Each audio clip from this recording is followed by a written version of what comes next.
పవన్ కళ్యాణ్ నాడు పోటీ చేసిన 2 నియోజకవర్గాల్లో నేడు సీన్ ఎలా ఉందంటే జనసేన అధినేత పవన్ కళ్యాణ్ గత ఎన్నికల్లో పోటీ చేసి ఓటమి పాలైన భీమవరం గాజువాక ఈసారి కొంత టీడీపీకి ఎడ్జ్ ఉందని చెబుతున్నారు. గత ఎన్నికల్లో పవన్ కళ్యాణ్ ఒంటరిగా బరిలోకి దిగారు. అప్పుడు త్రిముఖ పోటీ జరిగింది. దీంతో ఆ 2 నియోజకవర్గాల్లో జనసేనాని ఓటమి పాలయ్యారు.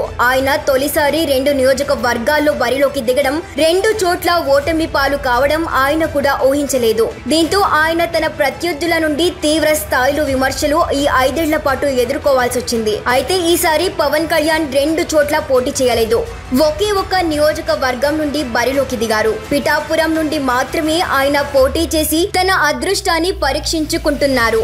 అయితే ఇప్పుడు గత ఎన్నికల్లో పవన్ కళ్యాణ్ పోటీ చేసిన 2 స్థానాలు ఇప్పుడు ఎవరు గెలుస్తారన్న దానిపై పెద్ద ఎత్తున చర్చ జరుగుతోంది. 2 స్థానాల్లోనూ కూటమి పార్టీ అభ్యర్థులకు అవకాశం ఉందన్న విశ్లేషణలు కూడా వెలువడుతున్నాయి. పవన్ పోటీ చేసినప్పుడు ఓట్లు చీలిపోయి ఆయనను విజయానికి చేరువ చేయనేలేదు. అయితే ఈసారి పవన్ కాకపోయినా అక్కడ కూటమి అభ్యర్థులు కావడంతో ప్రధాన సామాజిక వర్గాల ఓట్లు చీలిపోకుండా చూసుకోవడంలో కూటమి అభ్యర్థులు సక్సెస్ అయ్యారంటున్నారు. ఫలితాలు వచ్చిన తర్వాత తెలుస్తుంది. కానీ ఇప్పటి వరకు అందుతున్న సమాచారం అయితే 2 స్థానాల్లో కూటమి అభ్యర్థులకి విజయావకాశాలుంటాయంటున్నారు.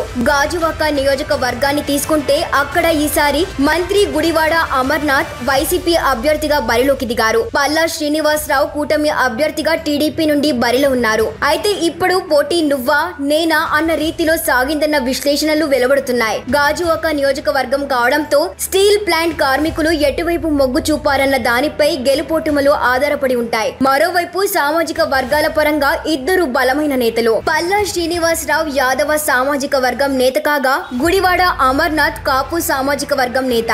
అయితే ఈసారి పల్లాకు కొంత సానుకూలత ఉందని చెబుతున్నారు. అదే సమయంలో యువకుడు కావడంతో గుడివాడ గెలుపును కూడా కొట్టి పారేయలేమంటున్నారు. టీడీపీతో బీజేపీ కలవడంతో స్టీల్ ప్లాంట్ కార్మికులు పల్లా వైపు మొగ్గు చూపకపోతే మాత్రం గుడివాడ గెలుపు ఖాయమైనట్లేనన్న విశ్లేషణలు వెలువడుతున్నాయి. అలాగే మరో నియోజకవర్గమైన భీమవరంలో కూడా అంతే పరిస్థితి ఉంది. గత ఎన్నికల్లో పవన్ కళ్యాణ్ పై వైసీపీ అభ్యర్థి గ్రంథి శ్రీనివాస్ దాదాపు 8,000 ఓట్ల మెజారిటీతో గెలిచారు. ఈసారి కూడా వైసీపీ నుంచి గ్రంథి శ్రీనివాస్ పోటీ చేస్తున్నారు. కూటమి నుండి జనసేన అభ్యర్థిగా పులివర్తి ఆంజనేయులు బరిలో ఉన్నారు.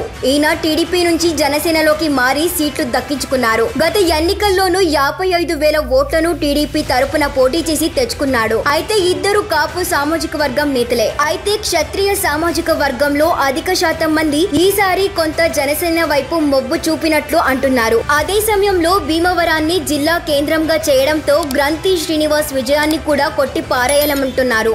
మొత్తం మీద గత ఎన్నికల్లో జనసేన అధినేత పవన్ కళ్యాణ్ పోటీ చేసి ఓటమి పాలైన గాజువాక భీమవరంలో ఈసారి కూడా టఫ్ ఫైట్ నడుస్తుందన్న విశ్లేషణలు వినిపిస్తున్నాయి.